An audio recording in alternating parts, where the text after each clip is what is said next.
Pada tahun 2024, Indonesia akan memiliki ibu kota negara baru yang terletak di Kalimantan Timur dan akan dinamakan Ibu Kota Nusantara. Adanya perpindahan ibu kota tentu akan mengundang pembangunan infrastruktur penunjang seperti jalan dan jembatan guna meningkatkan aksesibilitas lokasi IKN dan sekitarnya.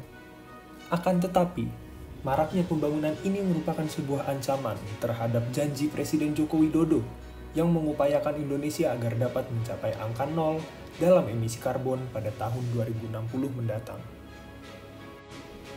Oleh karena itu, kami, tim Kuya Impromptu dari Institut Teknologi Bandung, yang beranggotakan Renard Ardana, Wilnando, dan William Ansel mempersembahkan Jembatan Gantar.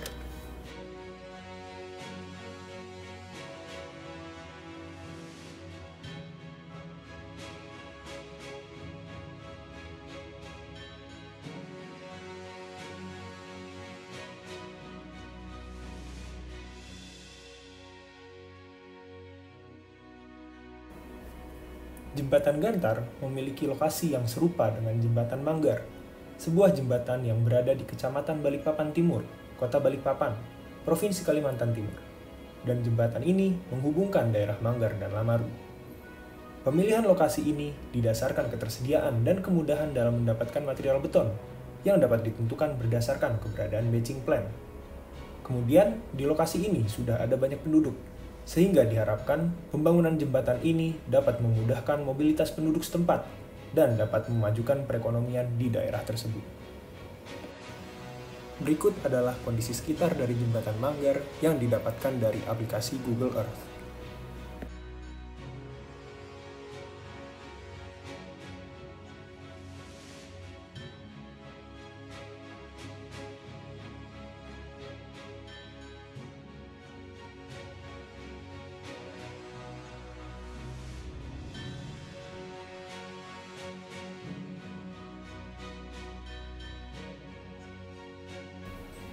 Nama Jembatan Gantar diambil dari salah satu nama tarian tradisional dari Kalimantan Timur yang melambangkan kegembiraan dan juga keramah tamahan suku Dayak dalam menyambut tamu yang datang berkunjung.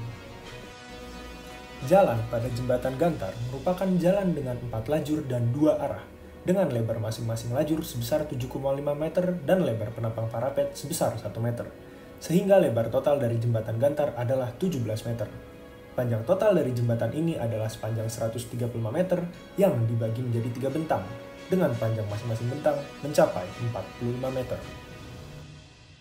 Pada jembatan ini, material utama yang digunakan adalah beton. Pemilihan ini didasari mudahnya mendapatkan material dan minimnya kebutuhan perhatian khusus material beton saat operasional. Jembatan ini merupakan jembatan PCI girder yang menggunakan metode pelaksanaan post tension. Jenis profil I dipilih karena Jembatan Gantar adalah jembatan lurus, sehingga tidak perlu menggunakan profil box girder yang dominan menahan gaya puntir. Dalam metode post tension, diperlukan kabel tendon yang akan memberikan gaya pada girder, sehingga keseluruhan bagian akan mengalami gaya tekan. Kemudian, dengan melakukan stressing pada tendon, girder akan sedikit menunduk ke atas, sehingga ketika jembatan mulai menerima beban layan, girder akan kembali lurus dan dapat berperilaku sebagai beton yang tidak retak. Berikut adalah konfigurasi dari tendon yang digunakan pada Jembatan Gantar. Selain itu, jembatan jenis e-girder akan lebih ekonomis, mudah dibangun, dan mudah didapatkan. Pier yang digunakan adalah pier majemuk, berbentuk lingkaran dengan diameter 2 meter yang bertujuan untuk mengurangi gesekan terhadap aliran air sungai. Pierhead dirancang dengan dimensi lebar 2,5 meter dan tinggi 1,5 meter. Tebal pelat yang dipilih adalah 200 mm, sedangkan diafragma setebal 300 mm, dengan jarak antar diafragma sejauh 9 meter. Penggunaan diafragma ini bertujuan agar girder dapat dipastikan bergerak sebagai satu kesatuan. Kemudian untuk baja tulangan, akan digunakan tulangan dengan tegangan leleh 420 MPa dan berat jenis 7.850 kg per meter kubik. Dalam rangka mengurangi emisi akibat pembangunan, kelompok kami juga memperhatikan aspek konstruksi jembatan dari pemilihan material hingga inovasi yang akan ditawarkan. Pada pembangunannya, jembatan Gantar akan menggunakan beton yang bahan dasarnya dicampur dengan fly ash, bottom ash, atau faber. Penelitian yang dilakukan oleh Mohan Ganesh dan rekan menunjukkan bahwa penggantian 30% agregat halus menggunakan faba dapat memberikan kuat tekan yang setara dengan beton normal dan peningkatan kekuatan tarik beton sebesar 24%. Selain itu, penggunaan beton hijau dapat mengurangi pencemaran lingkungan dengan mengurangi emisi CO2 industri beton sebesar 30%.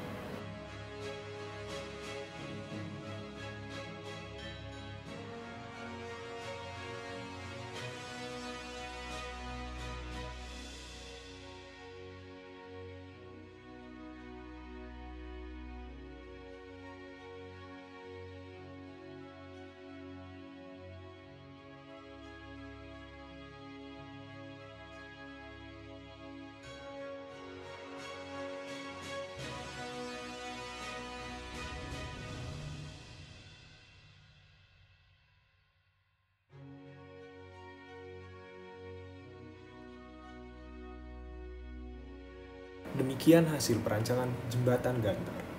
Atas perhatiannya, kami, Kuya Impromptu dari Institut Teknologi Bandung, mengucapkan terima kasih.